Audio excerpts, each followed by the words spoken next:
네, 안녕하세요. 토트쌤입니다. 오늘은 제가 연료전지의 그 로스에 대해서, 즉 손실에 대해서 말씀을 드리는 그런 시간을 가지도록 하겠습니다. 제가 이전에 연료전지에는 크게 이제 세 가지 그 손실이 있다고 했습니다. 그게 뭐냐 하면은 우리가 지난번에 그 아이디어라는 경우, 즉 이상적인 연료전지 전압이 깁스 프리 에너지로 이제 결정이 된다고 했죠. 그래서 수소산소 연료전지에서는 그게 1.23볼트가 된다고 했었는데 실제로 연료전지를 이제 동작을 시키면은 이 볼테이지가 이제 드랍이 됩니다. 그게 드랍이 되는 이유는 크게 세 가지 메커니즘이 있는데요. 그 첫 번째가 그 액티베이션 로스가 있고, 그 다음에 두 번째는 그 오밍 로스, 즉 이온이 전달될 때 생기는 손실 때문에 생기는 즉 오밍 로스가 있고, 그 다음에 세 번째로는 이제 컨센트레이션 로스라고 해서 어떤 그 물질이 그 전달되는 과정에서 생기는 그런 그 한계 때문에 생기는 그런 또 효과가 있습니다. 그래서 크게는 이제 어, 활성화 손실, 그 다음에 오믹 손실, 그 다음에 물질 전달 손실, 이 세 개로 나눌 수가 있는데 이 세 개가 사실 연료전지의 어떤 동작 메커니즘을 설명하는 모든 이론이 그 거의 대부분 들어가 있습니다. 그렇기 때문에 여러분들 이번 시간엔 제가 이 각각에 대해서 깊게 다루지는 않을 거고요. 대신에 한번 개략적으로 전반적으로 훑어보는 그런 시간을 가지려고 합니다. 제가 추후에 각각의 어떤 메커니즘에 대해서 상세하게 다룰 시간이 있을 테니까 구체적인 어떤 이런 식의 유도가 궁금하신 분들은 그 영상을 나중에 다시 한번 참조해 보시고 이번 시간에 여러분들이 계략적인 어떤 그 틀잡기, 전반적인 어떤 픽처를 이해하시는 그런 계기로 삼으면 좋을 것 같습니다. 네, 그럼 오늘도 한번 달려보도록 하겠습니다. 네, 그러면은 그 퓨어셀 로스 시어리로 제목을 잡아봤고요. 한번 시작을 해 보도록 하겠습니다. 우선 우리가 뭘부터 시작할 거냐면은 지난 시간에 배운 그 연력학 포텐셜에 대해서부터 우리가 먼저 시작을 해보도록 하겠습니다. 이건 우리가 한번 공부한 내용이니까 여러분들 한번 그 다시 복습한다는 의미로 봐주시면 좋을 것 같고요.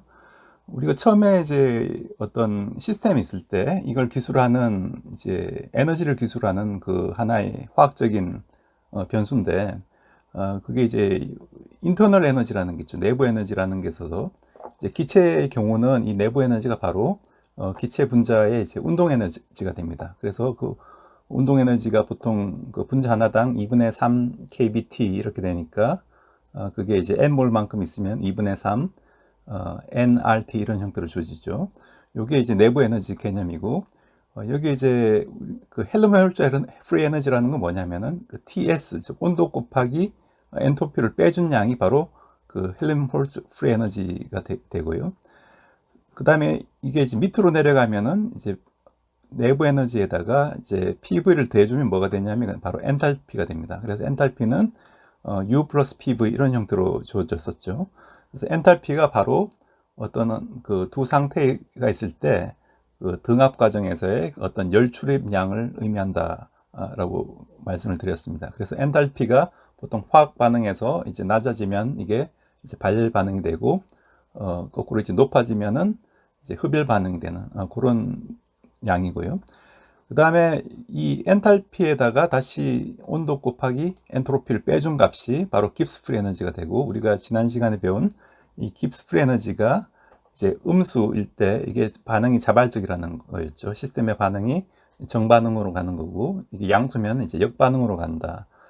그래서 어떤 시스템 반응의 그 자발성을 우리가 판단할 수 있고 그 깁스 프리 에너지의 차이만큼이 실제로 우리가 거기서 이제 끄집어낼 수가 있는 그런 일의 양, 정기적인 일의 양이 되기 때문에 그 깁스 프리 에너지의 변화량에다가 우리가 그 여기 NF, 여기는 이제 M몰이 가지는 어떤 전하의 양이 되겠습니다. F는 여기 페러데이 상수고요. 그래서 페러데이 상수를 곱해 이걸 나눠주면 이게 바로 연료전지 이상적인 전압이 된다. 여기까지 제가 지난번에 말씀을 드렸고요. 그래서 이 수소산소 반응의 깁스 프리 에너지는 즉 H2 플러스 2분의 1 O2가 H2O가 되는 이 반응이 이제 정반응도 일어나지만 역반응도 현재 일어나고 있는 거죠. 여기 이제 평형 상태가 되어 있는 겁니다. 그때 이제 깁스 프리 에너지가 마이너스 247kJ/mol 이렇게 주어지고요. 그래서 이 가역 전압은 여기서 깁스 프리 에너지 차이, 제로라고 쓴 건 이제 표준 상태, STP 상태를 의미하고, 즉 273도 가 0K죠. 그러니까 보통 상온에서 약 거의 한 300K 가까이 298K 온도에서 1기압, 그 다음에 STP, 그러니까 Standard Temperature and Pressure 조건, 그 조건에서 이 깁스 프리 에너지가 237kJ이라는 거고, 그 값을 지금 여기서는 수소 이가로 이제 바뀌는 거죠. 수소 이온으로 EH 플러스로 바뀌고, 전자를 이제 두 개를 내놓게 되죠. 전자를 두 개 내놓으니까 N은 반응에 참여하는 그 몰수는 2몰이 됩니다. 전자의 몰수가 2몰이 돼서 2를 곱해주고 F를 곱해줘서 계산을 하면은 이게 이제 1.23V가 된다라는 게 우리가 그 지난 시간까지 배운 내용이 되겠습니다. 깁스 프리 에너지로부터 얻은 그 이 전압, 이걸 우리가 그 가역 전압이라고 하는데, 즉 평형 상태일 때, 즉 STP 상태에서의 어떤 연료전지의 그 동작 전압이 되겠습니다. 이상적인 경우를 얘기를 하고요. 즉 여기 수소가 이 압력이 이제 1기압이고 산소도 역시 1기압. 그러니까 물도 이제 만약 액체 상태라면은 이제 1몰의 어떤 농도일 때, 여기서 이제 액체 상태의 활성도가 이제 1이기 때문에 상관할 필요가 없는데, 아무튼 이게 이제 거의 이제 표준 상태에서 값을 의미한다라고 보시면 되고요. 만약 이 수소의 압력이나 이 산소의 압력 혹은 이런 그 농도가 변했을 때는 어떻게 이 전압이 바뀌느냐, 이제 그게 또 이제 관심이 생기겠죠. 그 식을 의미하는 게 바로 이 네른스트 식이라는 겁니다. 이제 네른스트라는 사람이 이제 발견한 식인데, 화학에서 이제 굉장히 중요한 전기화학에서 연료전지에서도 이제 한 5손가락 안에 드는 그런 중요한 그 식이니까 여러분들 꼭 알아두시고요. 네, 그럼 구체적으로 네른스트 식의 의미를 살펴보면요. 즉, 그 1몰의 A라는 물질과 그 B몰의 그 B라는 물질, 그 다음에 이 반응을 해서 C몰의 C라는 물질과 D몰의 이제 D라는 물질이 이제 나왔다고 생각을 하겠습니다. 이럴 때 우리가 이 그 화학 포텐셜, 즉 케미컬 포텐셜하고 이 깁스 프리 에너지의 관계가 있습니다. 즉 깁스 프리 에너지라는 거는 즉 단위 몰당 깁스 프리 에너지가 바로 이제 화학적 포텐셜, 케미컬 포텐셜이 되기 때문에 이 생성물의 케미컬 포텐셜의 합에서 이 반응물의 케미컬 포텐셜의 합을 뺀 값이 바로 이 그 깁스 프리 에너지의 몰당 변화율이 됩니다. 그래서 스몰 g라고 쓴 거고요. 이 값은 구체적으로 이런 형태의 그 시계에서 우리가 유도를 할 수가 있습니다. 이 시기의 어떤 의미에 대해서는 제가 나중에 구체적으로 말씀드리고, 일단 이렇게 유도를 할 수가 있다는 걸 받아들이시면은 이걸 이제 표준 상태에서 요 두 항은 바로 이제 표준 상태에서의 어떤 깁스 프리 에너지의 몰당 깁스 프리 에너지 차이에 해당하기 때문에 델타 G 제로로 쓸 수가 있고요. 이런 형태로 쓸 수가 있습니다. 이걸 우리가 그 NF, -NF로 나눠주면은 바로 전압 사이의 어떤 관계식이 얻어지겠죠. 그래서 표준 상태에서의 전압과 실제 농도가 변했을 때 전압 사이의 두 관계가 나오는데, 그 두 관계 사이에는 이런 어떤 이런 값을 이제 대주거나 이제 빼줘야 된다, 그런 의미가 되고요. 그래서 요게 보통 화학에서 요걸 이제 반응 지수라고 하죠. 요 항의 의미가 이제 반응 지수가 되고, 그래서 어떤 평형 상태가 아닐 때 이런 반응 지수를 우리가 고려를 해야지 바로 그때 그 화학 반응을 우리가 기술할 수 있다, 뭐 그런 가정에서 나온 식이라고 보시면 되겠습니다. 그래서 요 식을 이제 네른스트 식이라고 하고, 요게 이제 압력, 예를 들어 기체라면 이게 PA, PB가 이제 압력을 의미하는 거고, 만약 기체가 아닌 경우에는 이런 어떤 활동도를 의미하게 됩니다. 그래서 그런 거에 대해서도 제가 나중에 한번 자세하게 말씀을 드리도록 하겠습니다. 그럼 여기까지 일단 우리가 그 기본 개념을 가지고, 그럼 연료전지 손실이 어떻게 주어지는지를 그 말씀을 드리면은, V라는 건 실제 연료전지가 이제 동작하는 그 전압이 되겠습니다. 그리고 이 썰모라는 건 이상적인 연료전지의 전압, 즉 여기서 그 E에 해당하는 그 값이 되고요. 여기서 어떤 그 손실값을 이제 빼준 게 되는데, 즉 이타 액티베이션이라는 건 액티베이션 어떤 메커니즘으로 생기는 그 전압의 손실을 이제 빼줘야 되는 거고, 그다음 오믹이라는 건 이제 어떤 그 오메 법칙에서 생기는 그 이온이나 전자의 전도 때문에 생기는 그 손실을 의미합니다. 그다음에 이타 컨센트레이션이라는 건 물질 전달, 즉 수소나 산소 기체가 어떤 유로를 통해서 연료전자에 공급이 되는데, 실제로 어떤 전극에서도 그 전극까지, 즉 유로에서부터 전극까지, 전극을 통해서 촉매까지 기체가 전달이 돼야 되죠. 그런데 이 전극 과정에서 이 확산이 제대로 되지 않으면은 거기서 이제 손실이 생길 수가 있는데, 그런 걸 우리가 그 concentration loss라고 합니다. 그래서 이 세 가지 로스가 중요한 그 손실 메커니즘이고요. 그래서 각각에 대해서 어떤 우리가 그림으로 이렇게 그려보면은, 즉 IV 이쪽이 가로축이 전류고 세로축이 이제 전압 V를 의미하고, 만약 손실이 없을 때는 리버서블 볼테이지라고 하고, 이게 1.23V로 균일하게 되죠. 그래서 우리가 전류를 많이 뽑아내는 경우나 뽑아내지 않는 경우나 전류가 0인 경우나 볼테이지가 일정하게 유지가 된다, 그런 내용인데, 실제로 우리가 전류가 즉 전압이 0인 상태에서 전류를 조금이라도 뽑아내게 되면은 이게 이제 볼테이지 드랍이 생기는데, 이걸 이게 액티베이션 로스라고 얘기를 한다고 했습니다. 그 다음에 어느 정도 우리가 그 전류가 흐르기 시작할 때 사실 저항이 없는 물질은 세상에 없기 때문에 당연히 오밍 로스는 어떤 물질에서도 다 있기 때문에 요걸 이제 우리가 오밍 로스라고 얘기를 하고요. 어떤 물질, 즉 전자의 어떤 전도나 이온의 전도 때 생기는 저항 때문에 이 오밍 로스가 생긴다고 보시면 되겠습니다. 그다음에 컨센트레이션 로스는 아까 말씀드린 내용을 가지고 제가 뒤에 나중에 다시 말씀을 드리고요. 그래서 이 세 개를 합치면은 요걸 플로팅을 해보면 이런 형태로 그 전압이 급격하게 이렇게 떨어지는 이런 보통 IV 곡선을 그리게 됩니다. 그래서 우리가 이 IV 커브, 다른 말로 이제 폴라리제이션 커브라고도 얘기를 하는데, 이걸 측정함으로써 이 세 가지 어떤 텀을 우리가, 세 가지 항을 우리가 구분을 할 수가 있고, 각각의 어떤 영향을 우리가 그 정량적으로 계산할 수가 있습니다. 네, 그럼 우선 구체적으로 이 전극에서 일어나는 그 활성화 손실에 대해서 한번 살펴보겠습니다. 그걸 하기 전에 우선 우리가 그 전류를 다시 한번 정의를 해볼 텐데요. 이 전류라는 거는 단위 시간당 그 흘러가는 그 전하량이 될 거고요. 그래서 dT분의 dQ를 쓸 수가 있고, 화학에서는 이걸 페러데이 상수로 쓰면은 dT분의 d 그 n 이렇게 쓸 수 있고, 앞에 개수가 nf가 됩니다. 여기 n은 이제 몰수가 되고 f는 이제 페러데이 상수가 돼서, 요게 어떤 그 몰수를 이제 전하량으로 바꿔주는 하나의 그 변환 상수가 되고요. dT분의 dn은 몰퍼세크를 의미해서, 즉 그 단위 시간당 그 몇 몰이 흘러갔느냐를 이제 나타내주는 그런 양이 되겠습니다. 그래서 이 i를 전부 다 0에서 t까지 적분을 하면 이제 전체 흘러간 전하 q가 되고, 이 흘러간 전하는 즉 몰수 곱하기 f 곱하기 총 그 변화한 그 몰의 양, 이걸 large n이라고 하면 요 값이 되겠습니다. 그리고 이 J는 우리가 전류 밀도라고 하죠. 이 전류를 이 면적으로 나눠준, 즉 우리가 전류가 흐르는 패스의 어떤 면적으로 나눠준, 단면적으로 나눠준 값을 이 전류 밀도 J로 이제 정의를 합니다. 여기까지는 뭐 물리학이랑 크게 이제 다를 바가 없고요.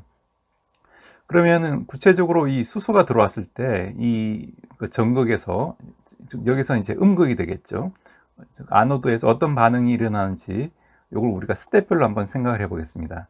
그럼 우선 첫 번째로는 이 수소가 들어와서 이 전극과 만나서 이 수소가 이제 흡착이 되는 그런 과정을 우리가 생각할 수가 있겠습니다. 이게 하나의 어떤 피지즈 옵션, 물리적인 어떤 흡착이 된 상태가 되고요.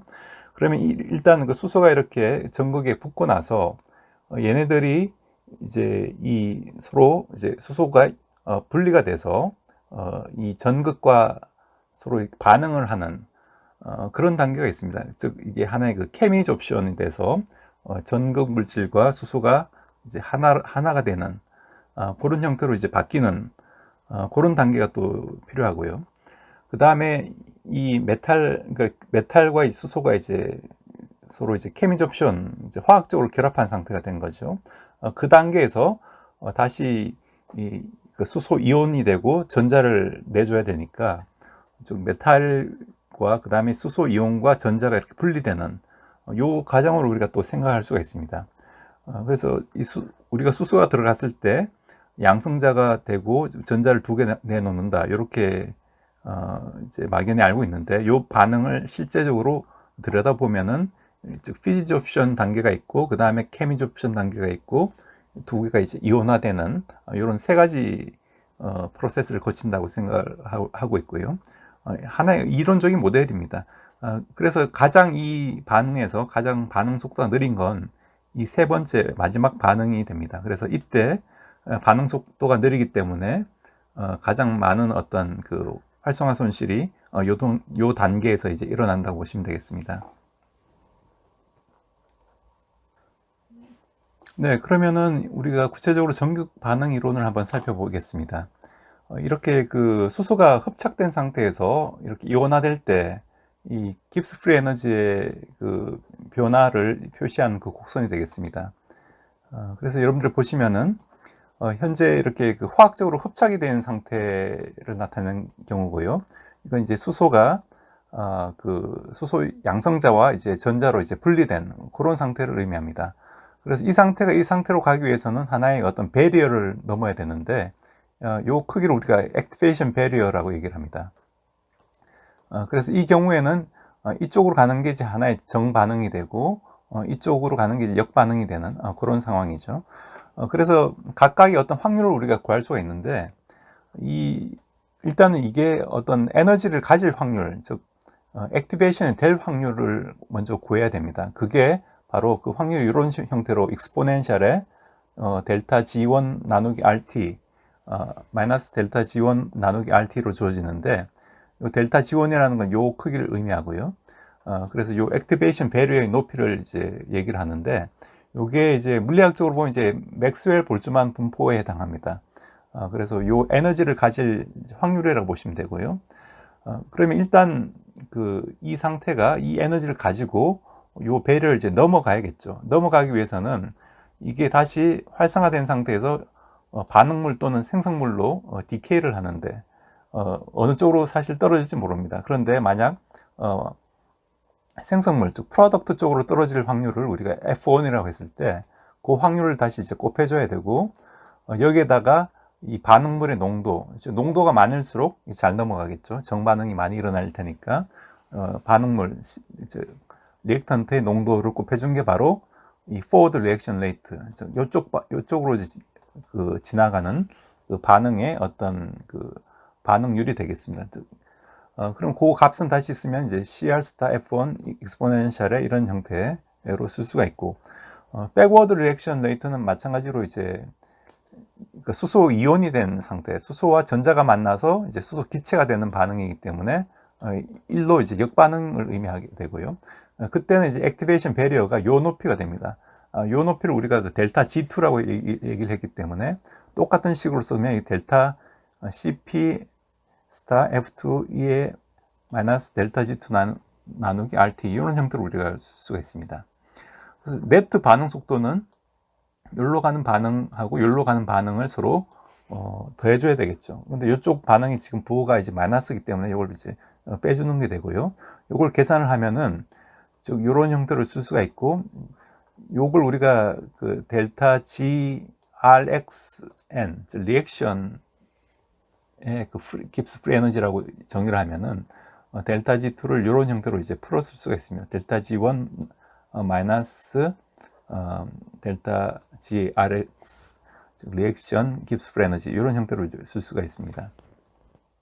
네, 우리가 여태까지 한 건 이제 그 평형 상태가 아니라 이 수소가 들어왔을 때 이 수소 이온과 전자로 이렇게 나눠지는 그 반응이 이제 일어나기 시작할 때를 우리가 기술한 거고요.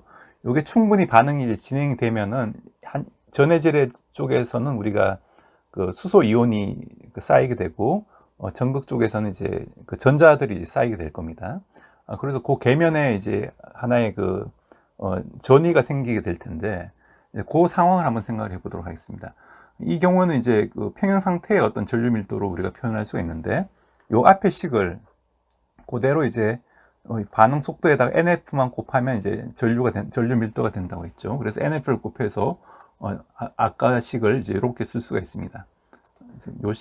요 마지막 식을 똑같이 이제 이런 형태로 이제 바꿀 수가 있겠죠.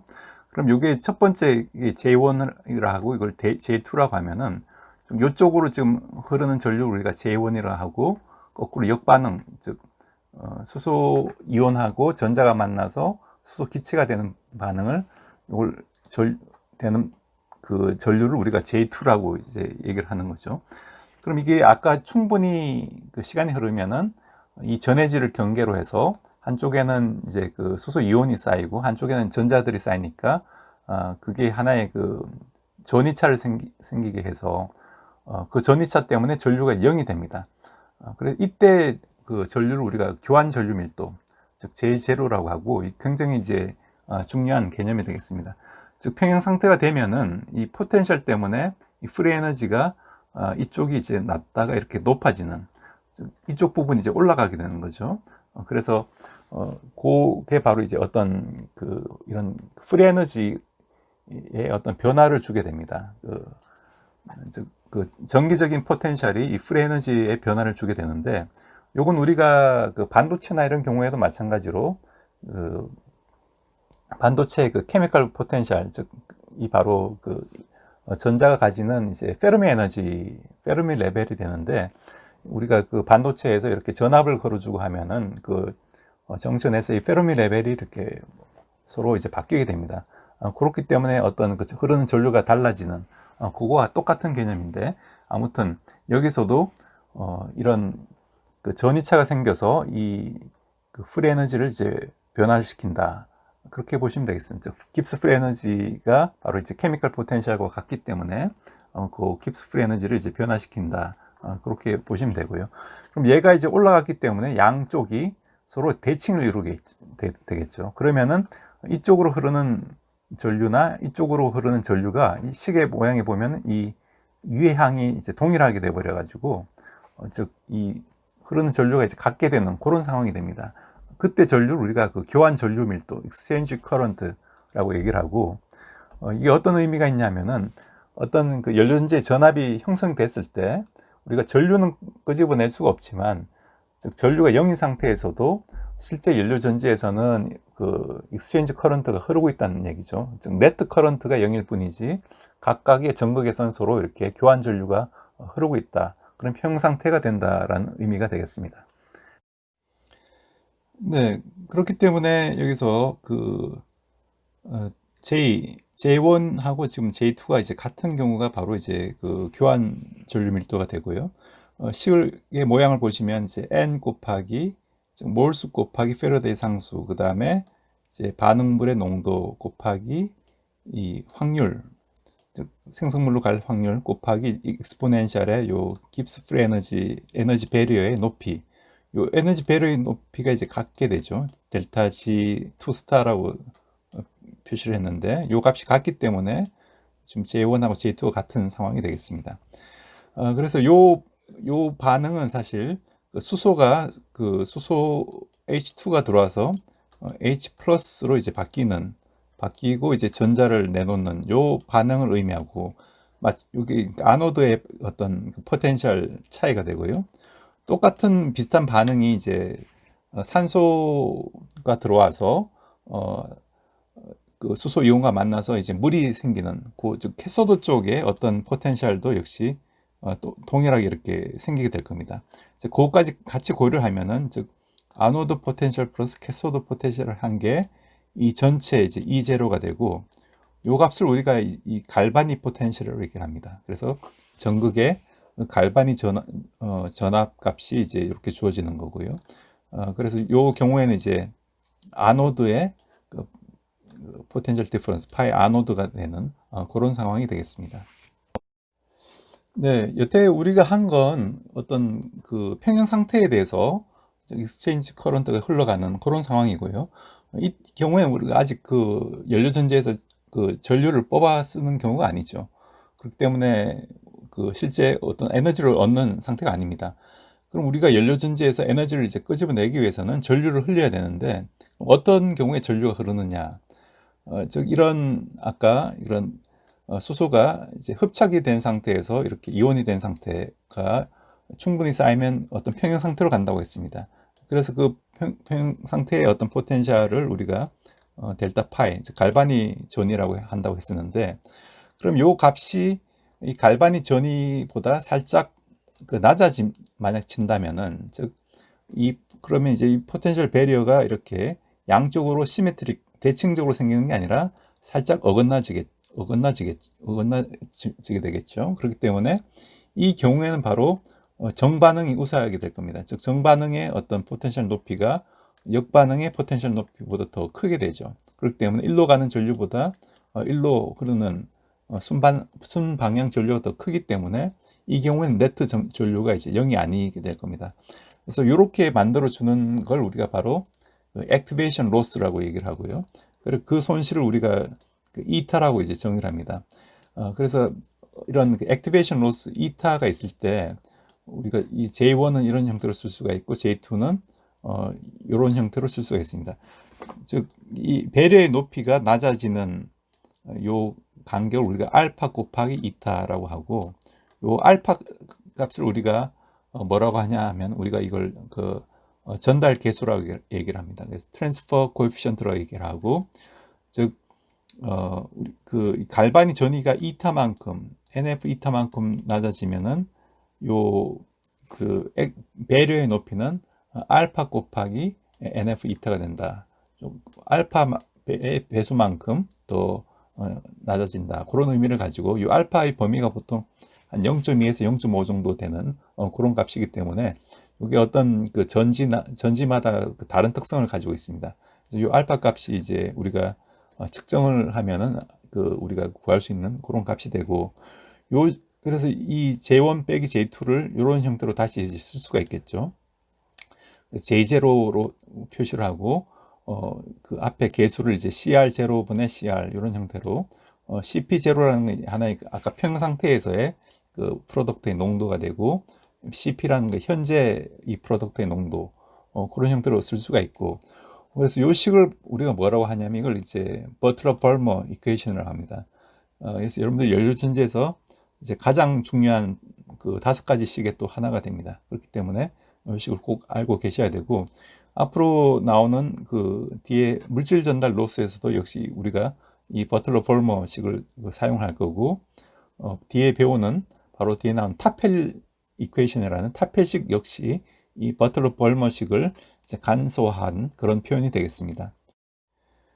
네, 그렇기 때문에 이 버틀러 벌머 이퀘이션이 여러분들 보시면은 즉 이타 전압과 어떤 전류의 관계를 나타내고 있죠. 그래서 우리가 이 액티베이션 로스의 전압이 얼마인지를 구체적으로 구할 수 있는 그런 중요한 식이 되겠습니다.